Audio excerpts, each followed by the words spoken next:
sometimes either we don't really want what we say we want, or we're not asking ourselves the right questions. We're avoiding those areas where we have to look at ourselves.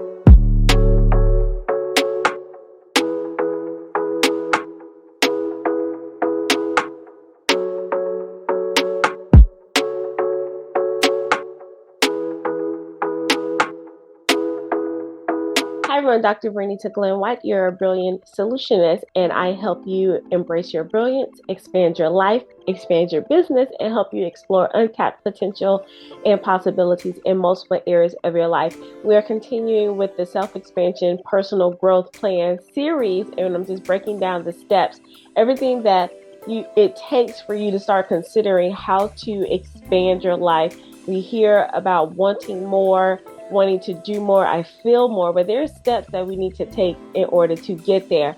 So in the other video, we talked about just the general personal growth plan and how you can set one up. And today we're going to talk about the challenges of a personal growth plan, or why you may not want to make one, or why you've been avoiding one. So I talked about in the last video, we hear about doing a 10-year, 20-year, 30-year plan, depending on how old you are. And that can be overwhelming for some people.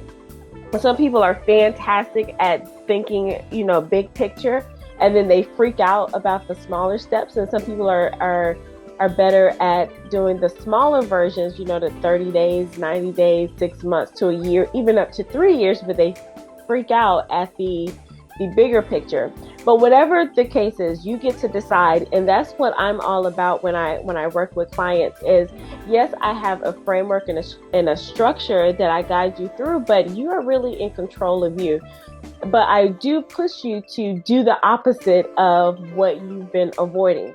So part of one of the reasons you may be avoiding creating a personal growth plan, or let's say you did, but you haven't looked at it, is because sometimes either we don't really want what we say we want, or we're not asking ourselves the right questions. We're avoiding those areas where we have to look at ourselves. And that is the point of a personal growth plan. You have to look internal. There is no college program of study, like we have in college, or there's no manual like we have at our jobs, or SOPs if you have a business. It's all about you, and you have to turn inward. Now, working with the coach or strategist does help you with that, because sometimes you don't know the questions to ask yourself, but you're the only one that can answer those questions. So sometimes you're avoiding it, because the growth plan, because growth doesn't feel good all the time. And just look at, over your life, especially if you're over a certain age, you've expanded without even realizing it. Think about the biology. When children grow, is uncomfortable. When you had your teeth grow in, it was uncomfortable. When you're growing taller, it was uncomfortable. Or if you stretched out a little bit wider, you expanded, it was a little uncomfortable. So when we talk about our lives and the things that we can't see growing in that area, it is uncomfortable, and it's in our minds and it's in our hearts. And we have to ask ourselves those important questions, or those questions like, why am I avoiding, let's say, trying to up level in my finances? Do I have an issue with money? What's my money story, or what's my money blueprint? What is, have I had bad experiences with money, or was there something in my life that caused me to start making unhealthy decisions with money? Or have you been successful with money and now it's like, okay, I want to make more, but what will people think of me when I do that? Those are examples of challenges about a personal growth plan. You see what I'm doing here? So you pick an area, and although I approach 12 areas, I'm going to keep this series simple and talk about the 5 that I talk about in my book, Embracing Grit for Greatness, the Power Pentagon. Now, I came up with the Power Pentagon because I like the term, math background, but I did not come up with these categories, okay? But I think they're a great start. So health and wellness, and some people split up health and wellness, but for the sake of this, I'm going to keep them together. Health and wellness, and that's more than just your body, that's also your mental state as well. Finances, career and business, spirituality, and relationships. And now relationships can go in multiple ways: romantic, friends, family, but you get to decide. So I want you to pick one of these areas and just take a deep dive. Where do you want to grow? Up level, do better, do more.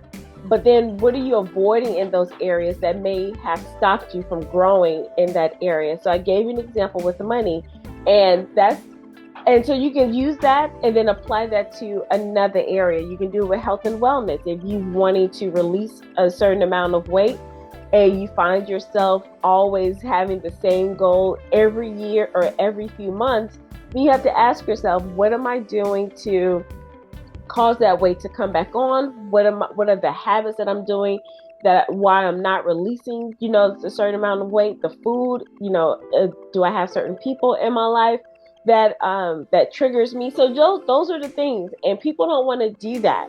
It is uncomfortable. I know I've been deep into the self development, personal growth space for quite a few years now, and sometimes it's like I just don't want to go up here.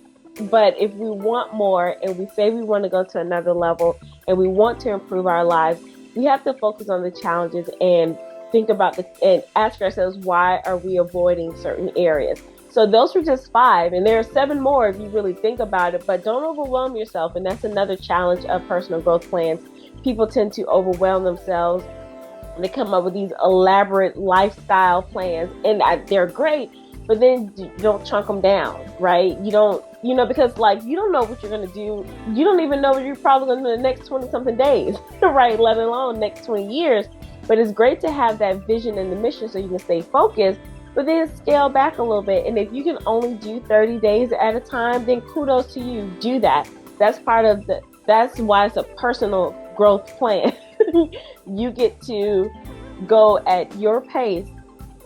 I mean, a coach, I would stretch you a little bit, but I'm not, if you're comfortable with 30 days, I'm not going to say, hey, you need to focus on a year. I may stretch you, say, well, let's go with this 45 days out. You see what I'm saying? So you get to decide what works best for you, but start somewhere. Start asking yourself those questions. So you may have done this before. I'm pretty sure you've had plans and you've probably been derailed from those plans, but just go dig them back up, take them step by step, and think about the areas that have been challenging to you and why you haven't grown in those areas or why you've avoided growth in those areas, okay? So let me know what comes up for you. Comment down below.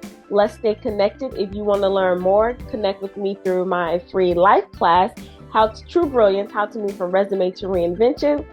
And you can get that. The description will be down below, or at the end of this video, you will see where to go get that.